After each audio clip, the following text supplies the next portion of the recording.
We have an interesting video sent to me as a guy who kind of mostly kickstarted this. We got Riot August, which we love watching always, and we almost always agree. He's responding to surrendering loser queue mindsets. So let's see what he says. Isn't gold are this important? How come the surrender system is based off of time and not gold difference? Well, we're not going to base the surrender system off gold difference because that's like very unclear. Yeah, because if you do it via gold, then you gotta go like who utilizes gold better, and then the time is imperfect. It's an imperfect solution to go based on time. So you want to look for a more optimized solution, which would have to take into account the gold differential, but they would have to take into account like the scaling and the comps, and then the champions would have to have like some sort of value about how well they scale into late game versus other champs. It would be crazy. It would just not be a good option. And it also creates weird things where it's like, I want to surrender. I can't.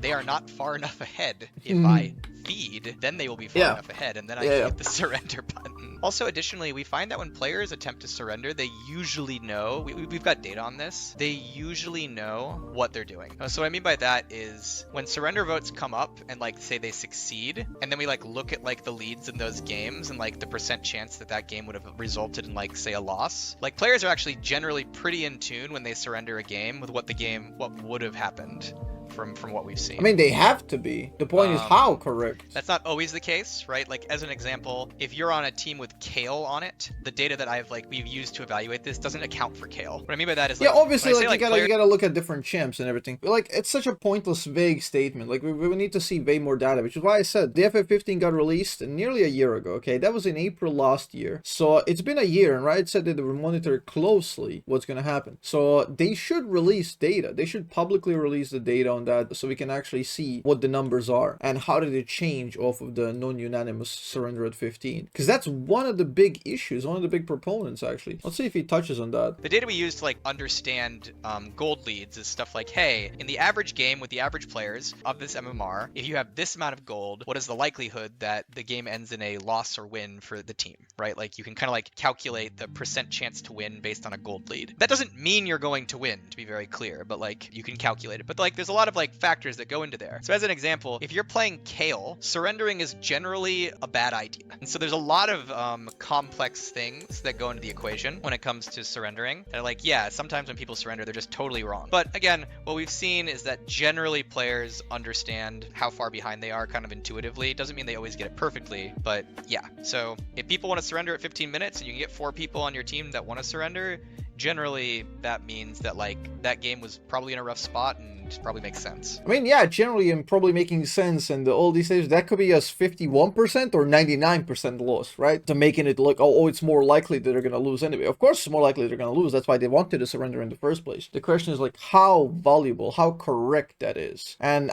like how much margin of error would you allow in these surrenders. And then there's also like mental things that come in. I'll pay 69 mentioned. It's like people stop trying when they're behind, which means you lose. And that's another thing. Like if you've got a team of people full of people, okay, who this is very interesting. Surrender, you're already less likely to lose purely because they're trying to surrender. Because when you're trying to surrender, you're already in a negative mindset. You already think you're going to lose. Yeah. And that very often, not always, but very often means that you are he's so more likely to close. lose. It's kind of like, you know, if you manifest your loss. When people like come in here and they're like, August, I'm in loser's queue. I've lost 20 games in a row. Riot's out to get me. That feels bad. That's pretty unlucky. Probably one of the reasons you're in loser's queue is because you're the loser and you're tilted. And so okay, this is awesome. This is also he's completely missing the bigger picture here. This is awesome because usually when we watch August, he always has like very, very clear, insightful stuff, and even here he's like saying it very, very nicely, mild manner and all that, but he's not addressing the usual caveats he would. This is a big issue that he seems to be blind towards, because this non-unanimous surrender has been out for a year. Loser's queue got so much bigger in that recent time. The game accelerating made loser's queue a big thing. He even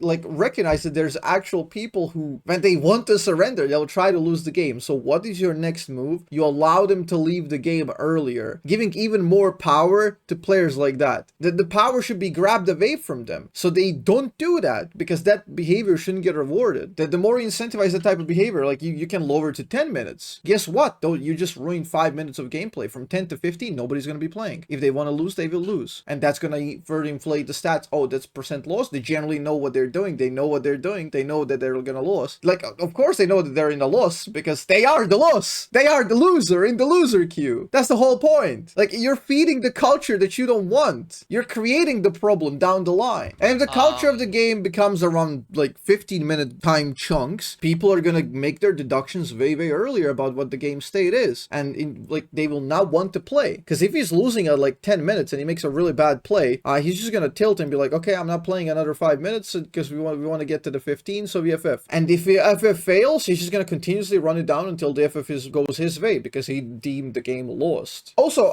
he's recognizing here, I believe, that people are emotional. They're thinking about the losers queue and all that. I don't think surrender vote generally means 4 players want to leave. If they say 4-1, I don't think 4 of them just wants the game to end immediately. The big problem with the current surrender vote, and this is probably one of the biggest issues, is that surrender vote is a very emotional, in the heat kind of thing. This is what I criticize, and this is why I proposed you press tab and you check a little box. I want out of this game, right? And once enough people do that, maybe you cast an original vote, or you just wait for enough numbers to go on the board and the game ends. I think those are very cool concepts, which would completely fix the thing. Like, how often do you see this? Okay, chat, just ask yourself, like, when you play a game, how often do you see somebody drop a surrender vote right after they make a shit play? Do you think they're in a sound mind to actually make a clear deduction about the game state right after he gets dove top lane 3v1 and he presses like surrender vote, but he doesn't realize that his team is winning 3v1 on the opposite side and the game is like equalizing essentially, and he instantly surrender votes? The surrender vote is an extremely emotional thing, because it's like throwing it out there. You throw it in everybody's face. In mid-team fight, you get caught mid-team fight, boom, throw it in the face. Your teammates get impacted and they play worse simply by seeing that pop-up. Like, imagine, just imagine this in any other sport. Let's say in football, you're running around, the guy shoots the ball, slightly misses, or the pass is wrong, you know, somebody like passes the ball wrong, and he tilts. He stops in one place, he sits on the ground and he pouts like a child, and he's waving a flag, you know, like, who wants to surrender? I want to surrender. Like, you understand how demoralizing that is in any sort of competition? It's horrible. Sure, that happens, but it also happens that teams get stomped within the first 5 minutes and the game is fucked. Generally, yeah, like invade will go wrong. You're gonna donate 3-4 kills on an invade. The point is, you haven't explored the major section of the game, which is laning phase. Sure, you lost invade. That could come due to number of factors. Maybe you just got caught. Maybe they have better level 1 champs. Maybe they had better synergy. Maybe they played it out. Doesn't mean that they're gonna win laning phase. Do you understand how many times in solo queue you're gonna donate first blood, donate multiple kills early on, and then still stomp lanes? That's just what happens. The second option is you're losing all of your lanes, and then suddenly you group 15, and then you can actually fight and play the game, because the team fight is beneficial for you and you can actually play it out. Maybe enemies don't even know how to team fight properly, but you guys surrender before you even get to that point. But again, what we've seen is that generally players understand how far behind they are kind of intuitively. It doesn't mean they always get it perfectly, but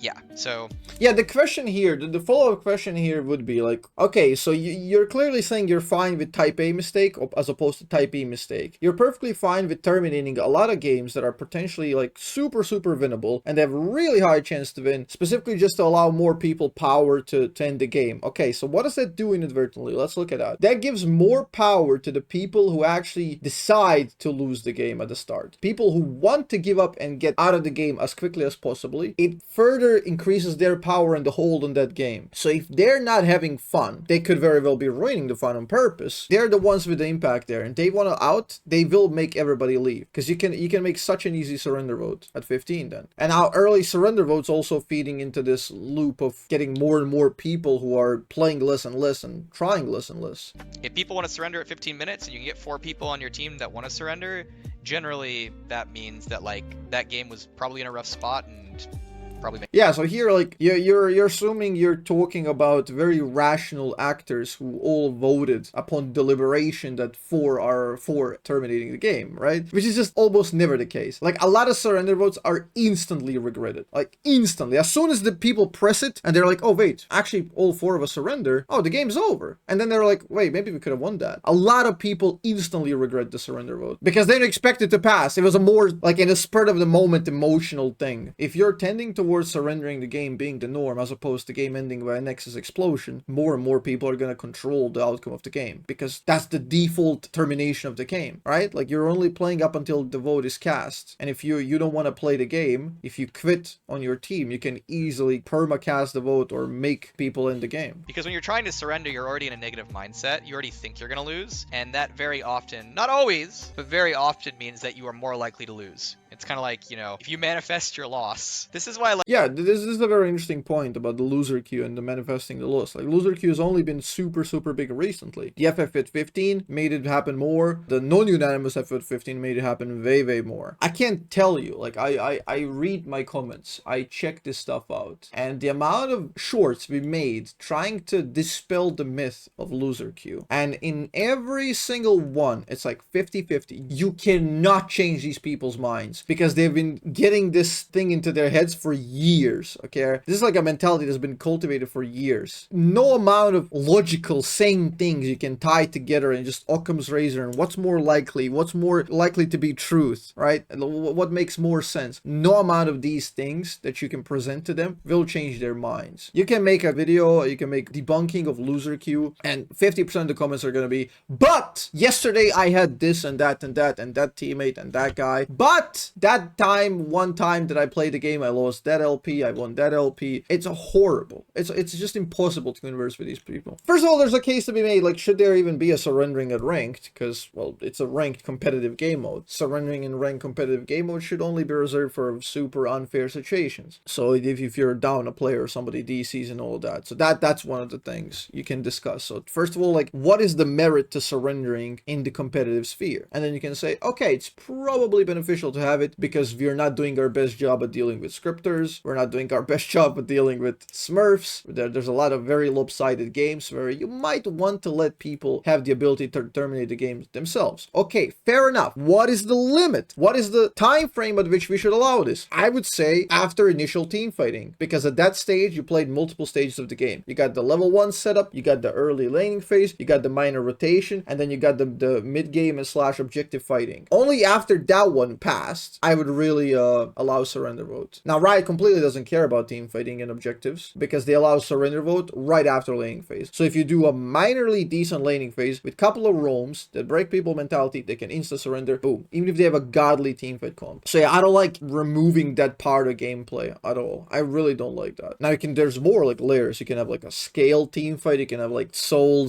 / baron dances, you can leave it up until these, but that's like post 20 minutes, and I don't want to gate surrender vote post that time. So yeah, the trick is to find the sweet spot, and I don't think this is it. I think this is a horrific mistake that they made with non-unanimous surrender at 15, and we're reaping the consequences. I don't generally disagree with August. This is very cool. He usually has like, he's bang on, but here he sees it, but he's just so close to like reaching one further conclusion, which is that this is perpetuating the idea. Even that the surrender votes are generally correct. Like, people generally vote correctly. But I mean, who the fuck votes when they're ahead? Like, that's such a pointless statement at the end of the day, because if they weren't correct, generally speaking, when they surrender, that would mean that they're surrendering when they're ahead. So it's a pointless, vague statement, right? Anyway, interesting stuff.